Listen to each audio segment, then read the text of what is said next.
Hola amantes de las huellas de la historia. Retomamos nuestra serie de Colombia a través de sus presidentes con el tercer mandatario a cargo de la República de la Nueva Granada, después de Francisco de Paula Santander y José Ignacio de Márquez y Barreto.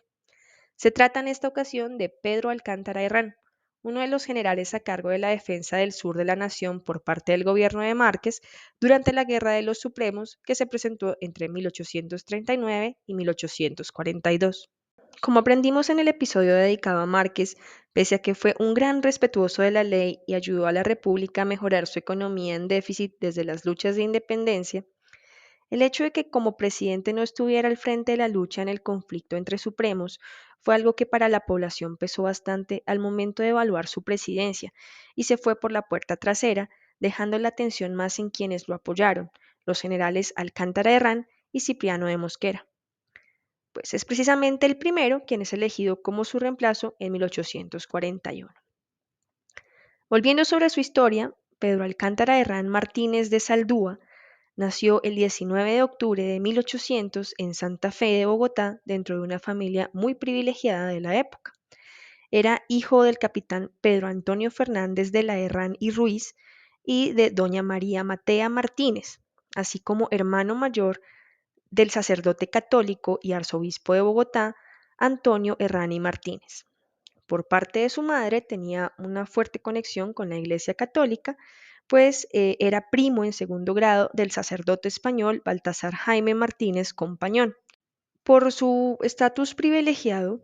Pedro Alcántara Herrán tuvo la posibilidad de recibir la mejor educación que ofrecía el Colegio Mayor de San Bartolomé, donde ya hemos visto que también estudiaron los dos presidentes anteriores. Sin embargo, las luchas militares que se presentaron luego del grito de independencia de 1810 y que hasta 1814 tenían a Antonio Nariño en cabeza de los centralistas y a Camilo Torres en cabeza de los federalistas en un conflicto por el poder, hicieron que Pedro Alcántara Herrán tomara la decisión de defender esa primera independencia contra los realistas y los españoles eh, a los 14 años, decidiendo dejar sus estudios y dedicándose a la vida militar. Como parte del Ejército Libertador, Pedro Alcántara Herrán fue capturado por los españoles junto a otros patriotas e incluso lo condenaron a muerte, pero esa condena se le va a cambiar por una prestación de sus servicios militares en favor del ejército realista durante algunos años y va a lograr liberarse de esta prestación de servicios para unirse de nuevo a los patriotas, recibiendo de Antonio José de Sucre el cargo de capitán del ejército.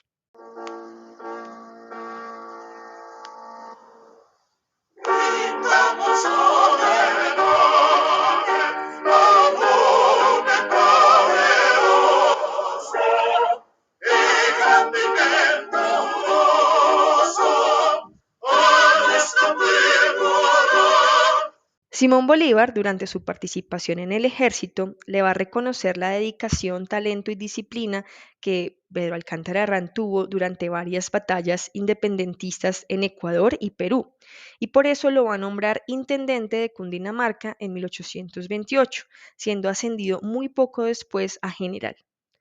Antes de que Simón Bolívar renuncie a la presidencia, Alcántara Herrán va a ocupar el cargo de ministro de Guerra a comienzos de 1830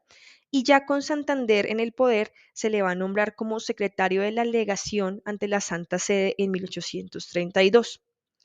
En todos esos cargos que él ocupa, se va a destacar por la dedicación y por su capacidad para la diplomacia, por lo que se le nombró también secretario de Relaciones Exteriores, un campo en el que más adelante se haría un fortalecimiento durante el gobierno de Márquez.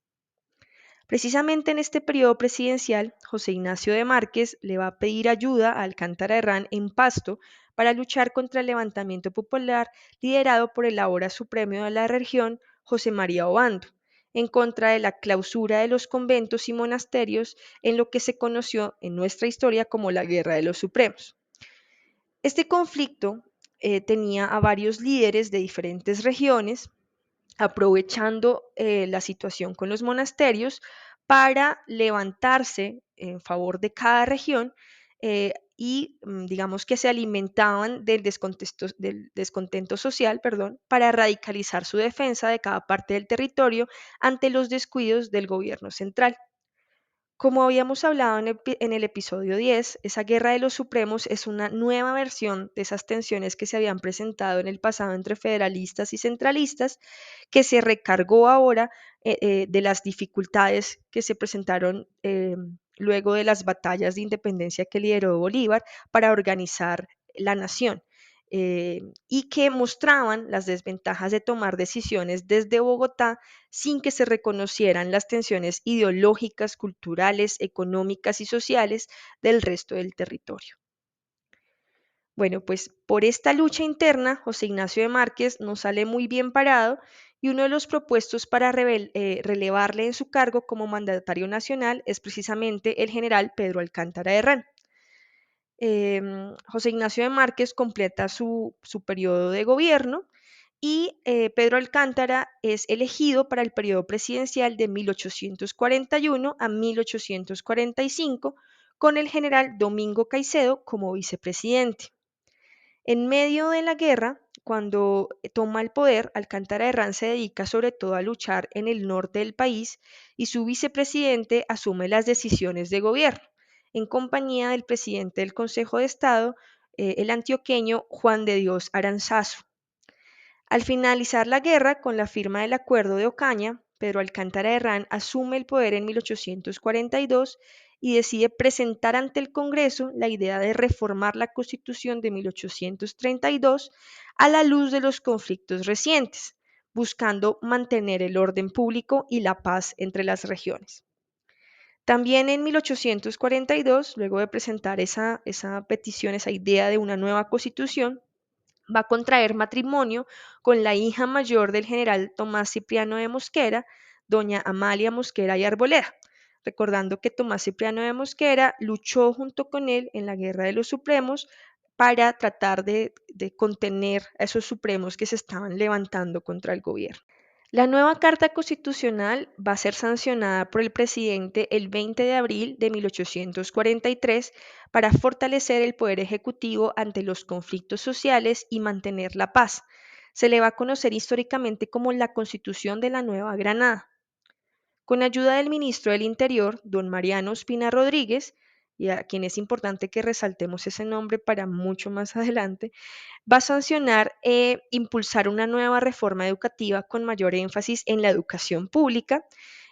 pero haciendo sobre todo hincapié en que esté a cargo de la Iglesia Católica, lo que le va a ayudar a los jesuitas a regresar a la Nueva Granada después de haber sido expulsados del territorio por el rey español Carlos III años antes. También se ordenó la construcción de una vía que comunicara el Valle del Cauca con Mariquita, se llama el Camino del Quindío, de manera que se fortaleciera el intercambio comercial proveniente de y dirigido al Magdalena. Además de lo anterior, Pedro Alcántara Herrán determinó la necesidad de realizar un censo nacional de población con miras a comprender mejor el territorio. Otros cambios que promovió este gobierno con la Constitución de 1842-1843 fue la centralización del poder al punto de que se eliminó el sufragio universal y se estableció que solo los hombres mayores de 21 años con un patrimonio ya establecido con propiedades que supieran leer y escribir podían participar de las votaciones.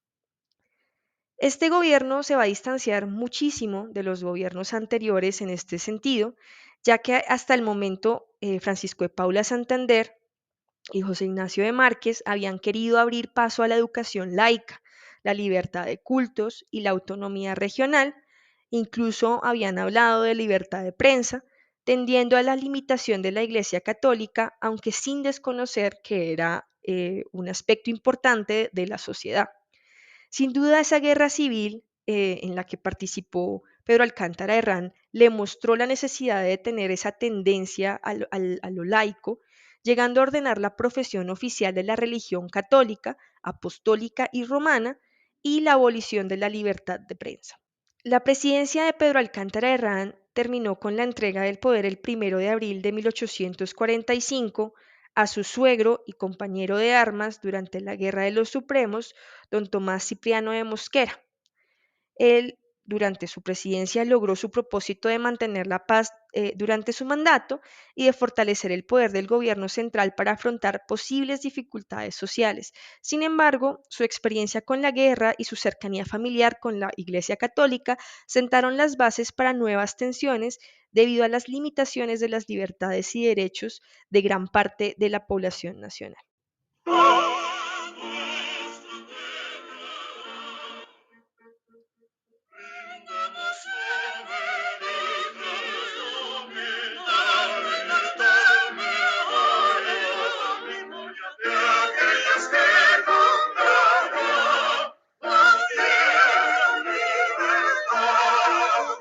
Así terminamos este episodio y les extendemos la invitación a escribirnos en nuestras redes en @huellas_de la historia en Instagram y en Threads,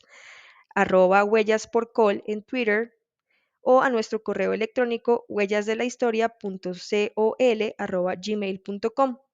Pueden compartirnos sus comentarios, preguntas, observaciones o incluso peticiones para algún episodio o post. Nos escuchamos en 2 semanas y nos leemos pronto. Y aquellos que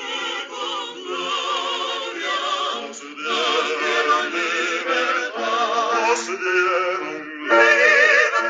libertad. Durante este episodio escuchamos la Oda al 20 de julio, el himno de la Nueva Granada, escrito por José Caicedo Rojas y compuesto por José Joaquín Guarín en 1849.